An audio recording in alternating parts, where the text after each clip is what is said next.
Bonjour et bienvenue dans un nouvel épisode de India and Global Left.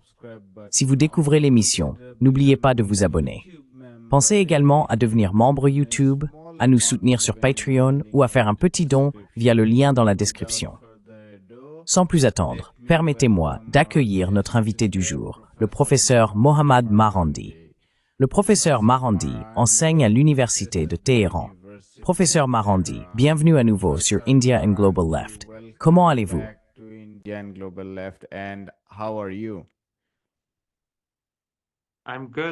Je vais bien. Merci beaucoup. Merci de m'avoir invité à cette heure très tardive pour moi et à une heure encore plus tardive pour vous.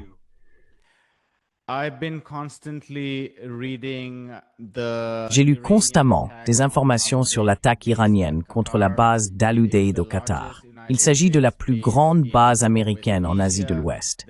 Le New York Times l'a déjà qualifié de frappe symbolique, mais le Tehran Times a indiqué qu'un nombre égal de missiles tirés sur des sites iraniens à Natanz, Ispahan et Firdaus ont été livrés là-bas. Parlez-nous de la signification de cette frappe. Talk to us about the significance of this strike.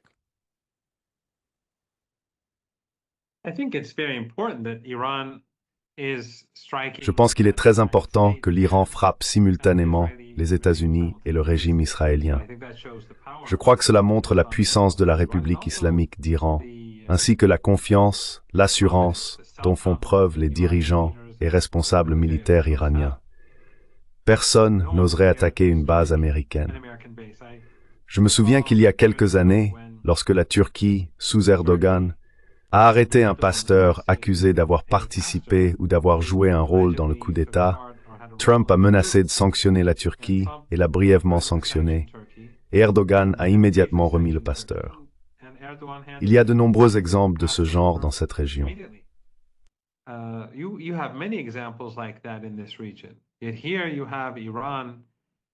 Pourtant, ici, vous avez l'Iran qui riposte contre le régime sioniste, lequel est pleinement soutenu par l'ensemble de l'OTAN dans son acte d'agression, et vous avez les régimes régionaux, tous collaborant d'une manière ou d'une autre avec le régime sioniste, et pourtant l'Iran le frappe quotidiennement, tout en répondant en même temps aux Américains. Ce n'est pas un mince exploit, c'est, je pense, tout à fait extraordinaire. On pourrait qualifier cela de symbolique ou autrement, mais tirer 12 missiles sur la principale base aérienne américaine du CENTCOM, cela en dit long à mon avis. Et l'Iran n'a même pas pris la peine d'utiliser ses missiles les plus avancés. Il a tiré sa plus ancienne génération de missiles, comme si les États-Unis n'étaient même pas dignes de ses missiles les plus récents. Ceux-ci sont réservés pour le régime israélien.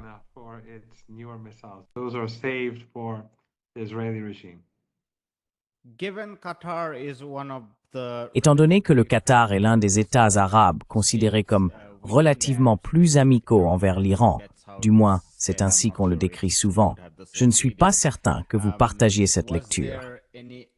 Y avait-il aussi un aspect de cela, à savoir rassurer le Qatar que cette frappe visait les États-Unis et non pas eux?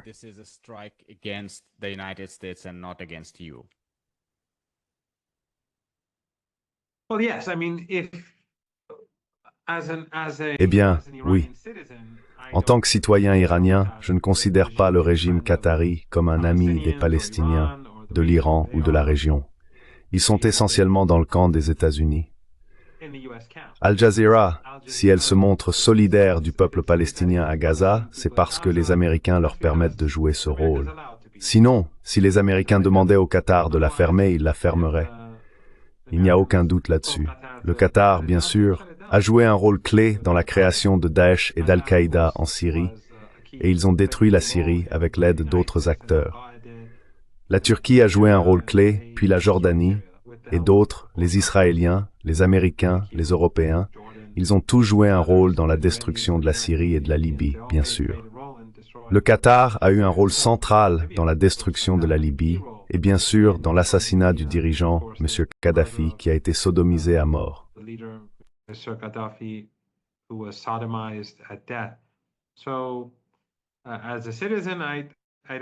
En tant que citoyen, je n'ai aucun respect pour le régime, Mais le gouvernement iranien le considère comme un ami, et il est, relativement parlant, plus amical envers l'Iran.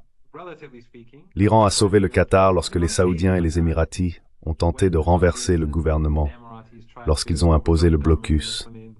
Et bien sûr, le Qatar a reconnu que sans l'Iran, le régime se serait effondré. Mais, étant le régime ingrat qu'il est, il a continué à soutenir des groupes extrémistes, à accueillir le CENTCOM, et ainsi de suite. Donc, encore une fois, mes opinions sont les miennes et ne reflètent pas celles du gouvernement comme toujours. Mais les Iraniens ont tiré ces missiles parce que le Qatar accueille le CENTCOM, et le CENTCOM est la base la plus importante. Ainsi, toutes les bases que vous voyez en Arabie Saoudite, aux Émirats, au Koweït, à Bahreïn et ailleurs, sont toutes subordinated Beret Airguns.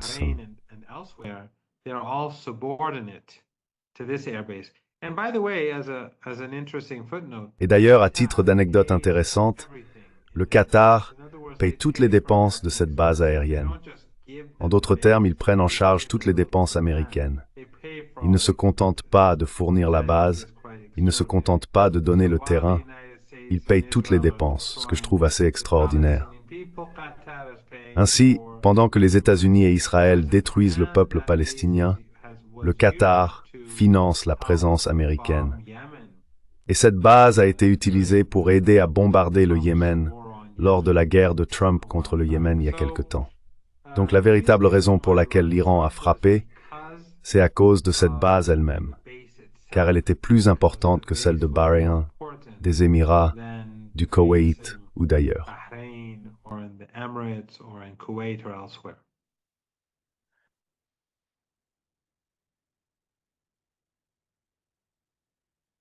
Je crois que ton micro est coupé. Oh. Sorry. Mainstream Western media has been Désolé. writing off Les médias occidentaux traditionnels ont minimisé la relation amicale entre la Russie et l'Iran. Il existe de nombreux commentaires et rapports, y compris de la part de personnes qui ne sont pas particulièrement hostiles à l'Iran, affirmant que la Russie est très réticente à venir en aide à l'Iran. En fait, le New York Times affirme que la Russie détourne le regard alors que son allié se fait malmener. Je veux dire, c'est un langage horrible, mais c'est ce qui a été dit. Mais je pense qu'il est important de souligner que le vice-ministre des Affaires étrangères, Abbas Araghchi, se trouvait à Moscou lorsque l'Iran a décidé de faire la chose la plus audacieuse que vous venez de mentionner, attaquer une base américaine. Quelle est la signification de cela? What's the significance of that?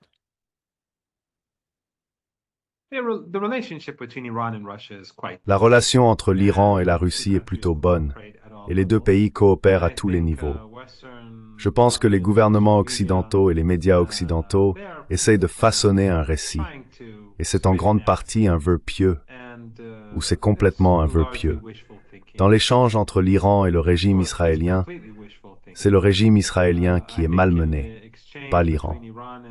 Malgré le fait que le régime israélien a mené un acte de guerre non provoqué et une attaque contre l'Iran, il ne s'en sort pas bien dans la guerre. S'il s'en sortait si bien, alors les Américains ne seraient pas intervenus de la manière dont ils l'ont fait. De toute évidence, le régime israélien est en train de perdre. Ainsi, les médias occidentaux et les gouvernements occidentaux soutiennent ce régime génocidaire. Ils soutiennent ce régime ethno-suprémaciste. Ils soutiennent Holocaust. Le New York Times soutient l'Holocauste. Le Washington Post le soutient aussi. Ils sont tous complices de ces crimes contre l'humanité. Ils ne sont pas moins coupables que les propagandistes à l'intérieur de la Palestine occupée. Ils sont tous pareils. Donc évidemment, il ne faut pas s'attendre à de l'objectivité de leur part, ni à ce qu'ils produisent de vraies informations. Ils manipulent un récit pour se présenter comme fort, pour présenter le régime israélien comme fort, pour présenter l'Iran et la Russie comme divisés. Mais c'est ce qu'ils ont toujours fait, vous savez. C'est ce qu'ils font toujours. La relation est plutôt bonne, et je pense qu'il est très clair que la rencontre entre le Dr Mohammad Mahdi et le président russe a été très productive. Et je ne sais pas exactement ce qu'ils attendent d'une relation qui n'existe pas. that is non-existent. I want to understand your reading of where Je voudrais comprendre votre analyse de la position des Américains en ce moment, car certains disent, je viens d'ailleurs d'inviter Moen Rabbani, et je lui ai demandé ce qu'il pensait de la position américaine à l'heure actuelle. Sont-ils convaincus ou sont-ils totalement acquis à l'idée qu'ils doivent participer à un changement de régime?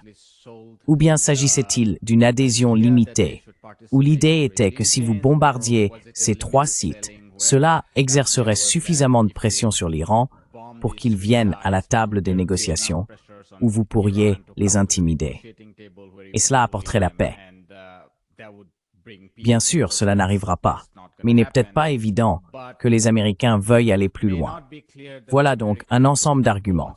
L'autre ensemble d'arguments, c'est que les Américains sont complètement du côté de Netanyahou. Et comme Netanyahou est déterminé à démanteler l'Iran, les Américains le soutiennent. Quel est votre sentiment sur la position des Américains? The Americans always want regime change. Les Américains veulent toujours un changement de régime. Mais je pense que le régime de Trump disparaîtra alors que la République islamique d'Iran sera toujours là. Et je suis assez convaincu que le régime israélien disparaîtra et que la République islamique d'Iran sera toujours là. Les frappes contre l'Iran, à mon avis, nuisent davantage aux États-Unis qu'à quiconque. Et la raison en est que, tout d'abord, ce qui s'est passé à Natanz et à Ispahan n'était pas si important. Ces installations peuvent facilement être remplacées. Et nous ne savons pas ce qui s'est passé à Fordo. Les Américains ne savent pas ce qui s'est passé à Fordo. Ils ne sont pas allés là-bas. De nombreux rapports sortent maintenant affirmant que les dégâts étaient insignifiants. Je n'en sais rien moi-même avec certitude, mais je pense que les affirmations initiales de Trump sont probablement inexactes. Mais nous savons que ce qui était important à Fordo a été retiré avant l'attaque. Vous pouvez en tirer les conclusions que vous voulez. Mais je pense qu'il est assez clair que les Américains voulaient s'assurer que personne ne soit blessé, et ils n'ont pas empêché le retrait de quoi que ce soit là-bas. Cela incluait bien sûr l'uranium enrichi.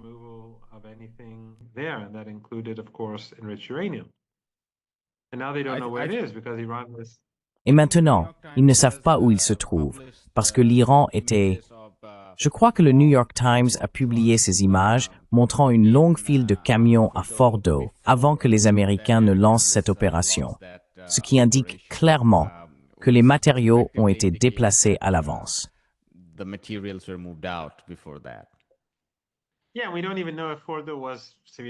Oui, nous ne savons même pas si Fordo a été gravement endommagé non plus. Et maintenant, l'Iran a cessé de coopérer avec l'Agence internationale de l'énergie atomique, ce que beaucoup en Iran réclamaient depuis longtemps.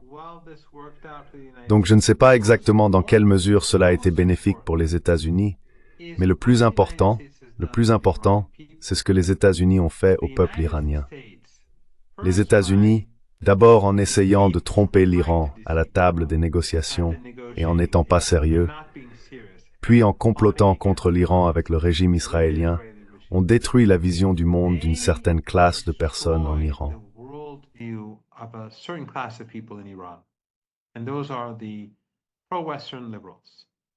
Et ce sont eux, les libéraux pro-occidentaux ou les libéraux orientés vers l'Occident, en particulier les jeunes qui regardent les médias occidentaux et les grands médias occidentaux et qui croient aux absurdités qu'ils produisent et aux récits qu'ils créent. Et puis ils ont vu que tant les démocrates que les républicains, la façon dont ils diabolisent l'Iran, même si les démocrates détestent, ou que CNN déteste, Trump, mais quand il s'agit de bombarder d'autres pays, ou l'Iran, ils sont tous d'accord. Et puis nous avons vu CNN parler de cellules dormantes aux États-Unis. Cela a été une révélation pour de nombreux Iraniens.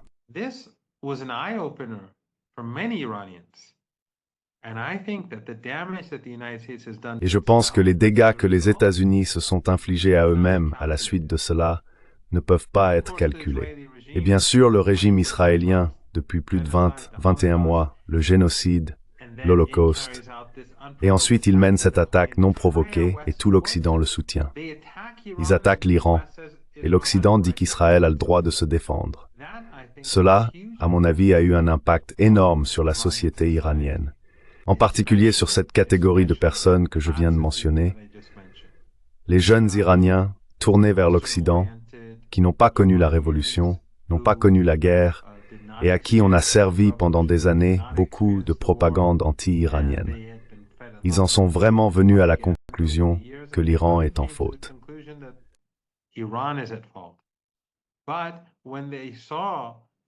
Mais lorsque les Iraniens ont vu leur pays à la table des négociations, tout en étant poignardés dans le dos par les Américains, je pense que cela a été un signal d'alarme pour beaucoup.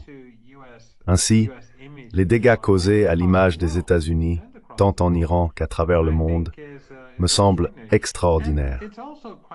Il est également intéressant de constater que les États-Unis ont saboté la Charte des Nations Unies. Ils détruisent toutes ces institutions qu'ils ont eux-mêmes créées après la Seconde Guerre mondiale afin de maintenir leur hégémonie. Mais aujourd'hui, ils discréditent tout cela parce qu'ils agissent de manière irrationnelle, parce qu'ils sont en déclin en Europe. Ils se comportent donc de façon irrationnelle et détruisent les outils mêmes qu'ils ont toujours utilisés pour être l'hégémon.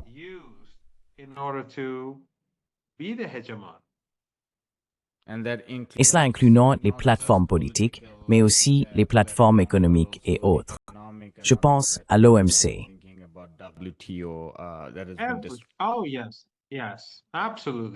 Oh oui, oui, absolument. La Banque mondiale, la CCNUC, oui, l'OIAC, qui a été utilisée comme un outil pour piéger la Syrie afin que les États-Unis puissent accuser la Syrie des attaques chimiques que Al-Qaïda, avec l'aide des services de renseignement turcs, a mené ces attaques chimiques. Oui, maintenant l'AIEA. Mais avec l'OIAC, les experts sont allés en Syrie et ont dit que les preuves ne montraient pas que le gouvernement syrien était responsable. Et ensuite, ils ont mis les experts de côté et ont utilisé des politiciens pour affirmer que non, c'était le gouvernement syrien. Un par un, ils détruisent toutes les institutions. Et maintenant, l'Agence internationale de l'énergie atomique, qui n'a pas condamné, même le chef de l'agence n'a pas condamné, les frappes aériennes américaines et israéliennes sur des sites nucléaires, ce qui pourrait entraîner une contamination.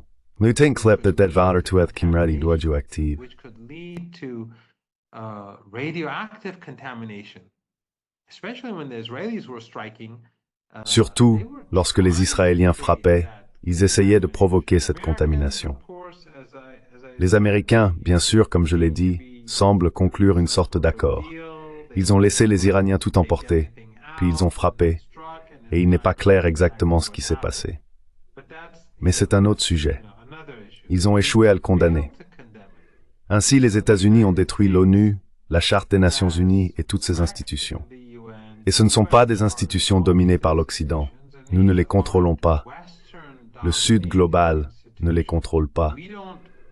Le Conseil des gouverneurs de l'AIEA est contrôlé par l'Occident. Ils y sont majoritaires, même s'ils ne représentent qu'une petite minorité au sein de la communauté internationale.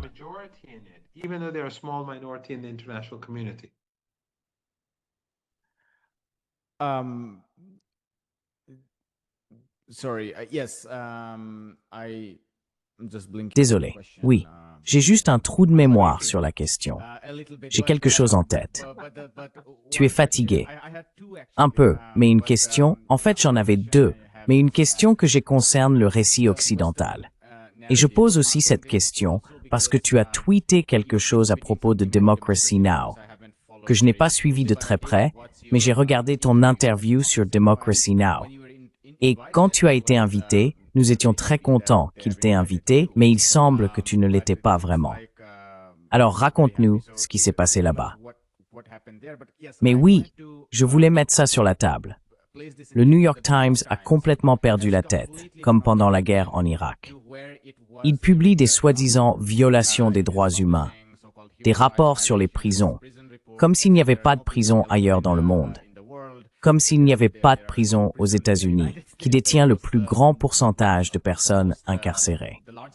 Parle-nous de ce qui s'est passé à Democracy Now! Et du récit occidental en général. what happened to democracy now and Western narrative in general? Yeah, I mean, it's quite interesting that. Oui, je veux dire, c'est assez intéressant de voir que, vous savez, le New York Times ne parle pas de tous les Palestiniens qui sont violés dans les prisons israéliennes. Et nous avons des images de cela. Il ne parle pas de la façon dont des gens comme Epstein sont suicidés. Il ne parle pas du fait que les États-Unis ont plus de prisonniers en détention que n'importe quel autre pays au monde. Même si leur population représente un quart de celle de la Chine, ils ont bien plus de prisonniers que la Chine. Et proportionnellement à la population iranienne, leur population carcérale est bien plus élevée que celle de l'Iran. Donc les États-Unis n'ont vraiment rien à envier aux autres. Mais c'est comme ça que fonctionnent les médias occidentaux. Ils sont tous pareils. Le New York Times n'est pas différent de Breitbart quand il s'agit de l'Iran. CNN n'est pas différent de Fox News quand il s'agit de l'Iran. L'un peut être plus sophistiqué, l'autre plus tapageur, mais c'est la même chose. Ils appartiennent tous au même régime politique.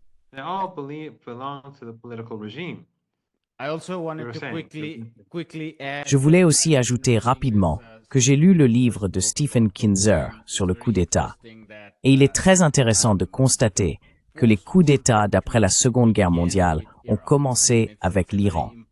Je veux dire, c'est un point très important à souligner.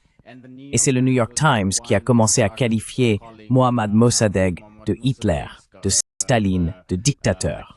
Oh, oui. A dictator. Oh, yes. Even The New York before they Times started that. in 1951. Le New York Times, en 1951, 1952 et 1953, utilisait le même langage à propos du gouvernement iranien de l'époque, avant le coup d'État, qu'il emploie aujourd'hui à propos du gouvernement iranien et de la République islamique d'Iran depuis sa création. Le même langage, des fous, des gens déments, toutes sortes d'absurdités. Mais ce que Democracy Now! A fait, c'est un peu comme les démocrates. Ils veulent faire croire qu'ils sont anti-guerre, mais ils ne font que dénigrer l'Iran. Donc l'animatrice n'arrêtait pas de dire, j'ai oublié son nom, Amy quelque chose. Amy Goodman. Oui, Goodman. Elle répétait sans cesse le régime iranien, puis on parlait de la frappe aérienne américaine sur l'Iran, et elle évoquait les frappes israéliennes et la frappe américaine, puis elle parlait de la prison d'Evin, la tristement célèbre prison d'Evin. Evin prison, the notorious Evin prison, it's a prison. C'est une prison comme n'importe quelle autre. Mais ils doivent utiliser le terme notoire dès qu'il s'agit de l'Iran. Ils n'utilisent jamais notoire pour parler des prisons américaines, qui sont infiniment pires. En réalité, Evin est une assez bonne prison. Les gens y sont plutôt bien traités. Et le gouvernement iranien, à cause de l'image que l'Occident a créée pour cette prison, accorde aux détenus là-bas des privilèges assez importants. Beaucoup de personnes qui sont arrêtées puis relâchées disent en fait que ce n'est pas si terrible.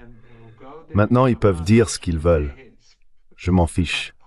Ils peuvent me traiter de propagandiste. Je m'en fiche.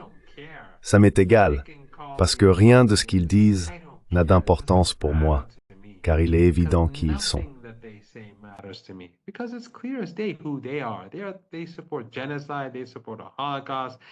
Ils soutiennent le génocide. Ils soutiennent un holocauste. Ils gardent le silence sur Epstein. Ils gardent le silence sur les viols que les Israéliens commettent contre les Palestiniens. Ils n'ont donc aucune crédibilité. Mais l'Iran est le pays qui défend le peuple palestinien. L'Iran est le pays qui s'oppose à cet holocauste, à toutes ces guerres, à tous ces meurtres et massacres. Je viens de publier un tweet sur une femme iranienne qui est cadre supérieur à la Compagnie nationale d'électricité iranienne. Les Israéliens l'ont assassinée aujourd'hui. Elle était responsable des statistiques au ministère, dans la Compagnie nationale d'électricité, la Société nationale.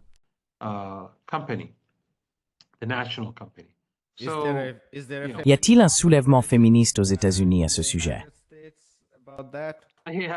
Oui, exactement. Femme, vie, liberté. Oui, c'est une blague. Tout ça, c'est n'importe quoi.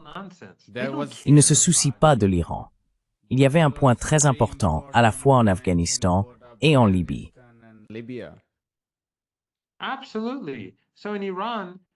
Absolument. Donc en Iran, vous savez, est-ce que l'une de ces féministes bien financées ou ONG va pleurer cette femme? Bien sûr que non. Jusqu'à présent, 44 femmes ont été assassinées par le régime israélien, 42 ou 44, je ne suis pas sûr, dont 2 étaient enceintes. Y a-t-il une quelconque indignation en Occident? Bien sûr que non. Au Liban, ils ont tué des milliers de personnes, et à Gaza, ils ont tué au moins des dizaines de milliers de femmes, au moins probablement des centaines de milliers, directement et indirectement. Mais le New York Times ne s'en soucie pas. Donc cela n'a pas d'importance, cela m'est égal. Parce que parfois, les gens disent, vous savez, quand vous êtes face à ces personnes, qu'est-ce que ça fait? Je m'en fiche, parce qu'ils peuvent m'appeler comme ils veulent.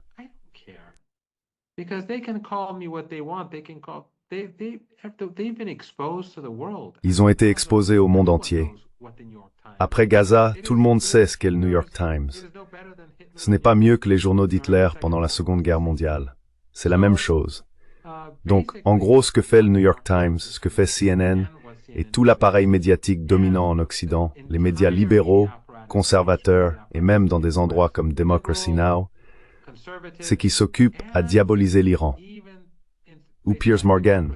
Pourquoi?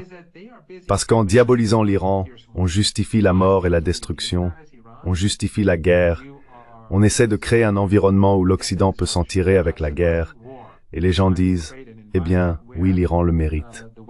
Bien sûr, je ne pense pas que ce soit l'objectif de l'animatrice de Democracy Now!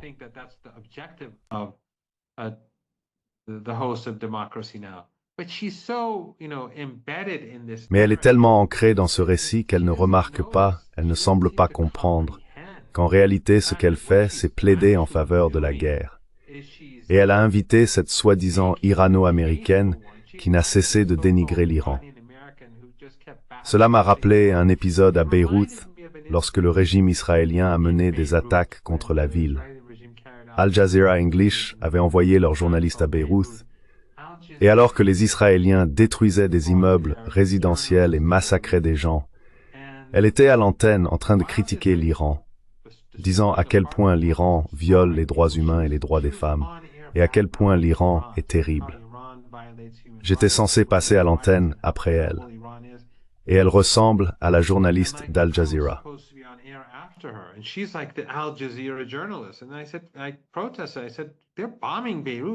Et j'ai protesté. J'ai dit, ils bombardent Beyrouth et vous dénigrez l'Iran. Voilà comment ça fonctionne. Donc ces gens en Occident diabolisent l'Iran. Et ces autres personnes, elles doivent aussi diaboliser l'Iran pour rester pertinentes. Alors cette femme, l'animatrice, a invité cet Irano-Américain, un type soi-disant anti-guerre, mais il n'a cessé d'insulter l'Iran et de dire à quel point c'est un pays maléfique et que ce n'est pas ainsi qu'on provoque un changement de régime. On dirait qu'il doit dénigrer l'Iran pour être perçu comme objectif, respectable et occidental. Mais je me fiche de ce qu'ils disent sur moi. Ça ne me fait aucune différence. Ils peuvent m'appeler un monstre. Ils peuvent m'appeler un porte-parole. Ils peuvent m'appeler comme ils veulent.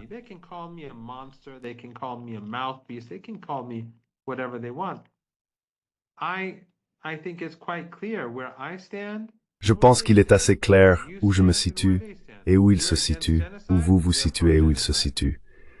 Nous sommes contre le génocide, ils sont pro-génocide. Nous sommes contre le massacre de population, que ce soit en Iran, au Liban, au Yémen ou en Syrie. Eux, dans de nombreux cas, reprennent la propagande occidentale.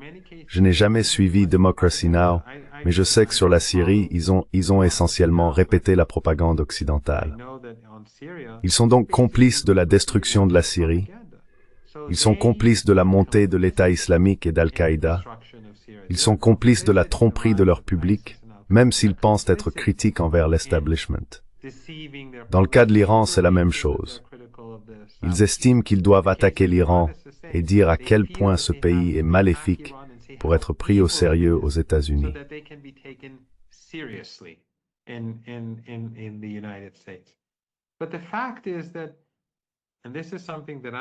Mais le fait est, et c'est quelque chose que je constate, quelque chose que je ressens, que les gens à travers le monde voient clair désormais. Aujourd'hui, des personnes soutiennent l'Iran alors que je ne l'aurais jamais imaginé il y a quelques années. Parce qu'à travers le monde, on voit que c'est l'Iran qui se sacrifie, et que c'est l'axe de la résistance qui se sacrifie. Pourquoi? Parce que les Palestiniens sont massacrés. Sont-ils persans? Sont-ils iraniens? Font-ils partie des groupes ethniques iraniens? Non, ce sont des Arabes. Bien sûr, l'Iran compte des Arabes, mais ceux-là sont des Arabes qui ne sont même pas proches de l'Iran. Entre la Palestine et l'Iran, il y a deux pays.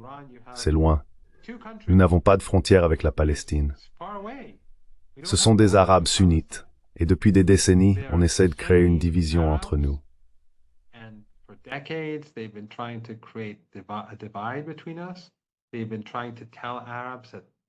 Ils ont essayé de dire aux Arabes que les chiites sont leurs ennemis. Ils leur donnaient de la désinformation et de la mésinformation sur les chiites. Ils disent que les Iraniens sont vos ennemis. Vous savez, vous êtes Arabes, ce sont eux l'ennemi. Vous savez, ça a toujours été divisé pour mieux régner. Mais malgré tout cela, l'Iran est toujours resté ferme dans son soutien au peuple palestinien. Et même si parfois certains Palestiniens sont profondément sectaires, et que les médias occidentaux et persans les mettent en avant pour que les Iraniens se disent « Nous soutenons les Palestiniens, mais ils nous détestent ». Malgré cela, les Iraniens sont toujours restés constants parce qu'ils ont toujours dit « Ils sont opprimés, ils sont maltraités, ils sont marginalisés, ils sont massacrés ». Et maintenant, le monde le voit.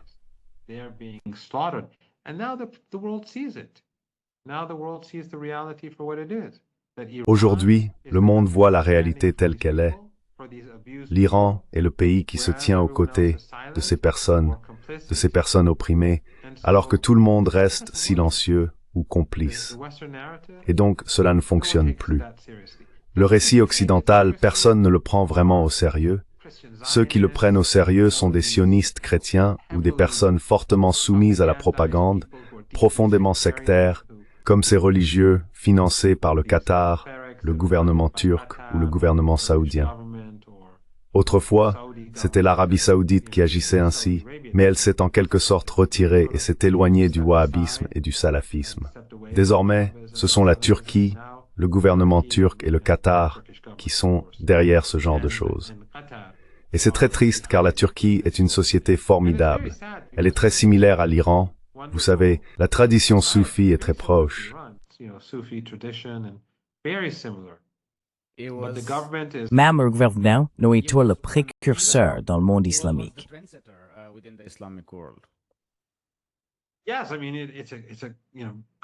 Oui, je veux dire, vous savez, c'est pareil avec le Pakistan. Le Pakistan a été plus précurseur que la Turquie. Il était modéré.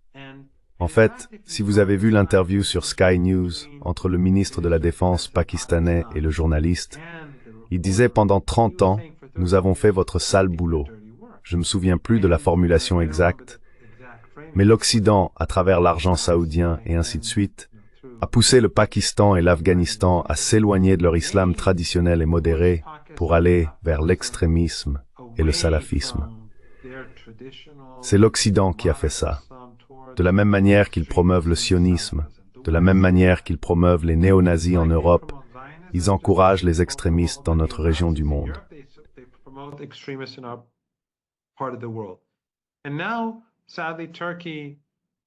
Et maintenant, malheureusement, la Turquie, le régime d'Erdogan, fait la même chose.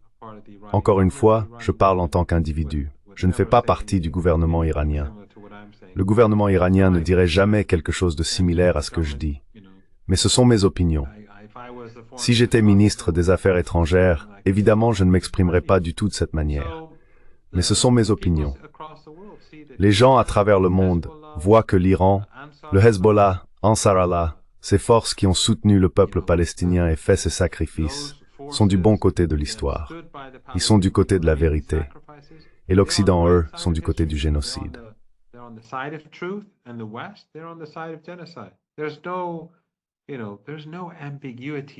Il n'y a aucune ambiguïté. Donc, quand les gens repensent aux décennies de discours anti-iraniens, à moins d'être profondément sectaires ou profondément racistes, ou d'appartenir à la secte chrétienne sioniste qui croit que le Christ aime le génocide, ces gens fous, les gens comprennent ce qui se passe. Je le vois parce que j'ai beaucoup d'interactions avec les gens, surtout au cours des 20-21 derniers mois. Les choses ont changé de façon spectaculaire. Et, vous savez, j'espère que nous verrons un changement dans toute la région. Je pense pas que les choses resteront ainsi. Mais en tout cas, oui, c'est malheureusement comme ça que l'Occident est.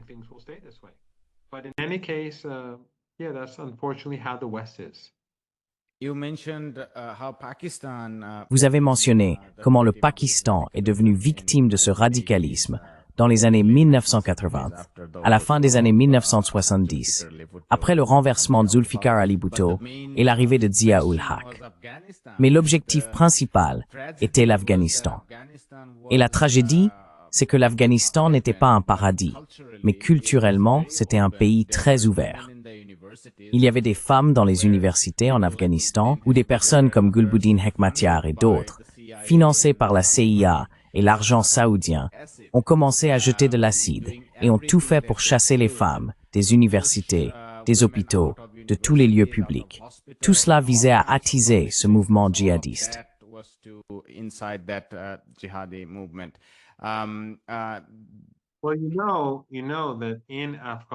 Eh bien, vous savez qu'en Afghanistan, je suis sûr que vous le savez, et je suis sûr que beaucoup de vos téléspectateurs le savent aussi, mais la catastrophe afghane n'a pas commencé avec l'Union soviétique.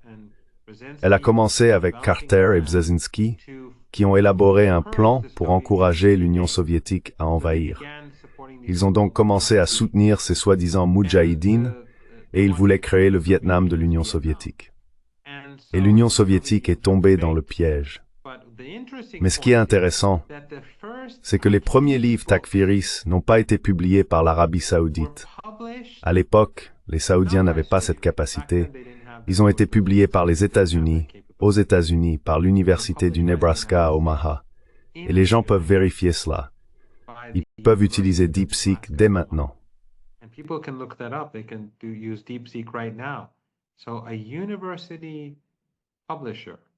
Donc une maison d'édition universitaire a publié des livres Takfiri pour aider à répandre l'extrémisme en Afghanistan, afin qu'ils détestent les Russes. Et bien sûr, nous savons, n'est-ce pas l'université du Nebraska, ce fameux centre des relations internationales? Beaucoup d'universités aux États-Unis sont tristement célèbres, mais en tout cas, mais vous savez, je veux dire, Harvard, je ne veux pas, parce que de bonnes personnes sont allées dans beaucoup de ces universités. Je ne veux pas, mais le fait est que des universités américaines clés ont eu une relation étroite avec l'USAID, avec le NAD et avec l'armée. Je veux dire, les universités américaines, elles ont été des outils. Je ne dis pas qu'il n'y a pas de bonnes personnes, qu'il n'y a pas de bons professeurs, mais les écoles, les universités font partie de cet appareil impérial.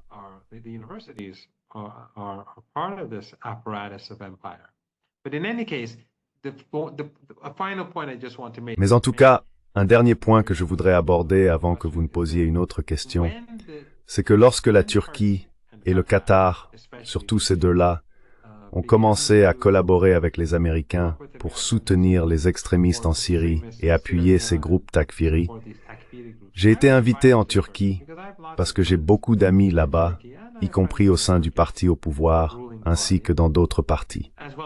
Je connais des membres du parti au pouvoir depuis avant leur arrivée au pouvoir, et ils m'ont invité en Turquie pour une conférence à laquelle j'ai participé en 2012, puis à nouveau en 2013 pour la même conférence.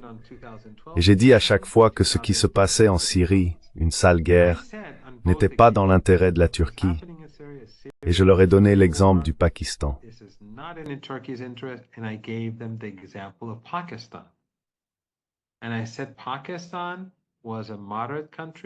Et j'ai dit que le Pakistan était un pays modéré, un pays cultivé, et regardez ce que l'idéologie Takfiri a provoqué. Et j'ai dit que cela aurait un impact similaire sur la Turquie. Des années plus tard, mes amis du parti au pouvoir m'ont dit « Tu avais raison ».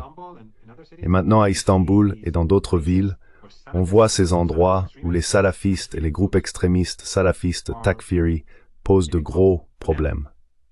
Mais Erdogan les utilise comme ses soldats de base. Il ne rend pas du tout service à la région et il ne rend pas service au peuple turc. C'est très triste car nous avions de grands espoirs en Najmuddin Erbakan. C'était un vrai leader, un véritable ami de la Palestine, un homme de grands principes, et les pouvoirs en Turquie et l'OTAN ont réussi à l'écarter de la scène politique et à faire venir une élite pro-OTAN.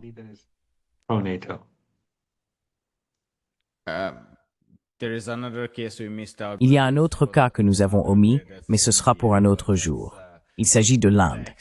Mais là-bas, l'extrémisme et les mensonges qui font tendance viennent de l'autre camp. Ce n'est jamais l'islam en Inde, c'est bien là le problème. Ce sont les hindous.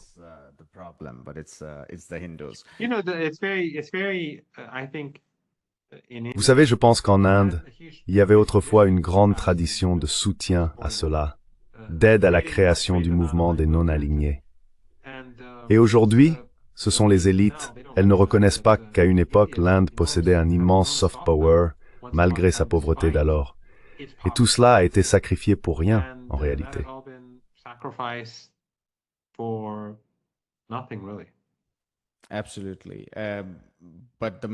Absolument. Mais la principale dirigeante de l'opposition, je veux dire, elle était l'ancienne présidente, a écrit un article très accablant dans le grand journal indien, The Hindu, critiquant le gouvernement indien pour ne pas avoir pris position clairement, à la fois dans le cas de la Palestine et dans celui de l'Iran. Donc je ne suis pas tout à fait sûr. J'ai vu ça. Oui, et je ne suis pas tout à fait sûr que, dans le cas de l'Inde, il est difficile de vraiment savoir ce que pense la population dans son ensemble sur ces questions. Car dans une démocratie parlementaire, c'est un pourcentage plus faible de personnes qui votent. Et ensuite, le gouvernement continue de représenter leur point de vue. Mais il y a beaucoup plus d'opposition là-bas.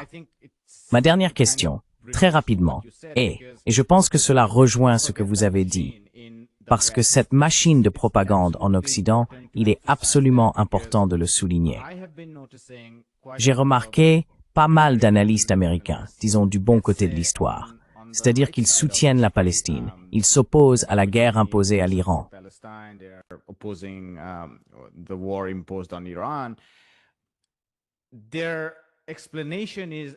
Leur explication donne l'impression que seul Israël aurait d'une certaine manière entraîné les États-Unis dans cette guerre. Et si l'on n'analyse pas cette longue histoire aux États-Unis, comment les journaux ont créé Hitler et des dictateurs pour éteindre la démocratie en Iran, au Guatemala, littéralement, on appelait cela le printemps de la démocratie de 1944 à 1954. Puis, un an plus tard, le même scénario appliqué en Iran a été répété au Guatemala, puis vous savez, au Panama, à la Grenade, les uns après les autres. Et en Asie d'Ouest, ils ont tout cela. Eh bien, parce que l'Iran a été un tel succès. Le coup d'État de 1953 a été un immense succès. Absolument. Et il a même été plus réussi qu'ils ne l'avaient prévu. C'est une longue histoire de savoir comment ils s'y sont pris. Le Shah était choqué. Le Shah était oui. Oui.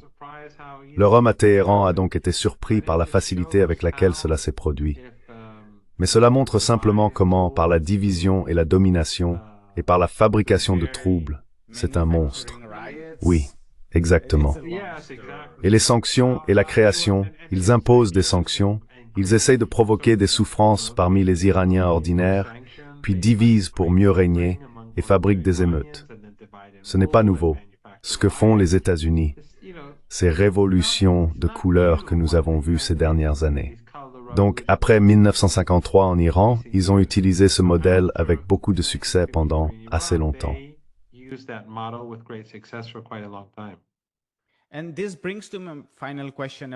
Et cela m'amène à ma dernière question concernant le soi-disant méga-mouvement dont tu as toujours douté.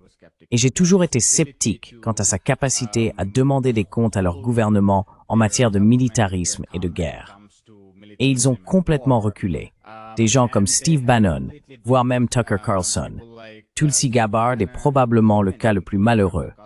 Mais il y en a, je ne pense pas que ce soit important. I don't think it's important. I think Tulsi Gabbard. Je pense qu'avec Tulsi Gabbard, dès le début, il était évident qu'elle finirait par en arriver là. Je n'ai jamais été optimiste à son sujet. C'est essentiellement ma dernière question. Parlez du mouvement MAGA. Yeah, the MAGA movement is a cult. Oui, le mouvement MAGA est pour la plupart une secte. Il est construit autour d'une personnalité plutôt qu'autour des États-Unis. Ce n'est pas les États-Unis. Et le mouvement MAGA, de larges segments de celui-ci sont clairement MAGA. Maintenant, bien sûr, Trump y a aussi ajouté l'Iran.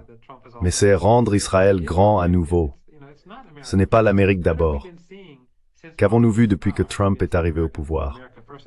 Avons-nous vu l'Amérique d'abord? Non. C'est le génocide, c'est la trahison, c'est le nettoyage ethnique, c'est le soutien à l'agression contre l'Iran. L'Amérique n'est pas différente des politiciens précédents, des militants politiques qui dirigeaient les États-Unis. L'Europe soutient Trump dans son soutien au génocide. L'Europe soutient Trump dans son soutien à l'agression contre l'Iran.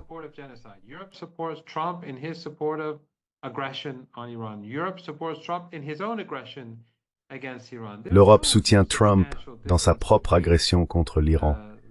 Il n'y a pas de différence substantielle entre le mouvement MAGA et les libéraux traditionnels aux États-Unis.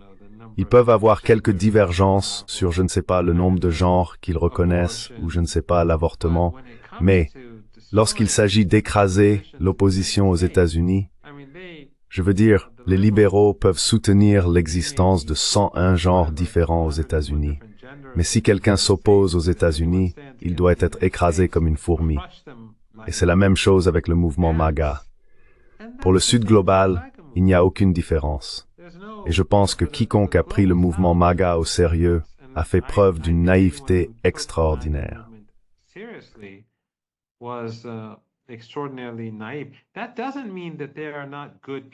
Cela ne veut pas dire qu'il n'y a pas de bonnes personnes. Je veux dire, des gens comme, enfin, je ne veux pas citer de nom, mais il y a des gens et des personnes aux États-Unis de différentes tendances politiques commencent à prendre conscience de la réalité du régime israélien et de ce que font les États-Unis. Comme dans les années 1960, lorsque le mouvement anti-guerre a pris de l'ampleur, il y avait beaucoup de gens décents qui le soutenaient. Au début des années 1960, je suis sûr que tu sais que les Américains soutenaient la guerre du Vietnam.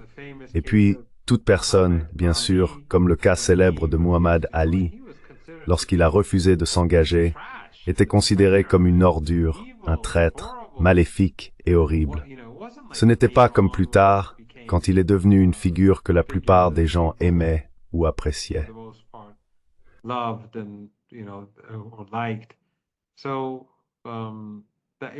Donc ça s'est fait progressivement. Et bien sûr, il y a des raisons à cela, pourquoi c'est arrivé, quand les sacs mortuaires ont commencé à revenir en plus grand nombre et tout ça, ce dont je ne veux pas parler. Mais aux États-Unis, en mettant de côté le mouvement MAGA, il y a beaucoup de gens aujourd'hui qui sont éveillés. Et on voit que la majorité des Américains, comme l'ont montré les sondages, n'aiment pas le régime israélien. Maintenant, les médias, parce que la gauche et la droite, tous essaient de diaboliser l'Iran en ce moment. Et donc je suis presque certain qu'ils réussiront à créer une sorte d'élan de soutien à l'agression contre l'Iran.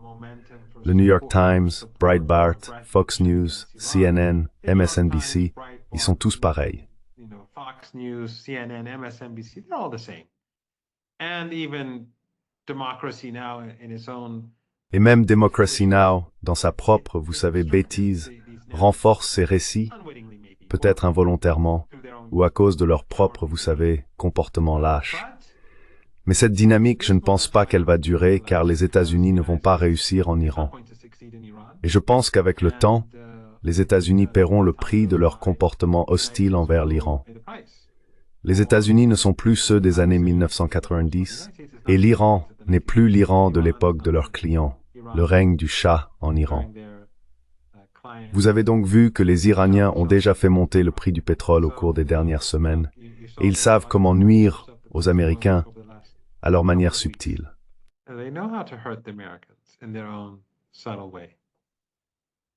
Yes, in 1967 when Noam Oui, Chomsky wrote en 1967, lorsque Noam Chomsky a écrit le célèbre essai « La responsabilité des intellectuels », tous les médias traditionnels l'ont complètement ignoré parce qu'il remettait en question le Vietnam. Et c'était probablement trop tôt, même en 1967. Professeur Marandi, nous allons nous arrêter là. Merci beaucoup pour votre temps, prenez soin de vous et solidarité. Merci beaucoup de m'avoir invité. Thank you very much for having me. Bye. Au revoir. Si vous avez apprécié notre contenu jusqu'à présent et souhaitez que nous construisions une archive pour la gauche, j'ai 2 demandes à vous faire. Veuillez envisager de faire un don à la cause. Le lien se trouve dans la description ci-dessous. Aussi, si vous ne pouvez pas le faire, ne soyez pas triste. Vous pouvez toujours aimer nos vidéos et les partager avec vos camarades. Enfin, n'oubliez pas d'appuyer sur le bouton d'abonnement. Finally, don't forget to hit the subscribe button.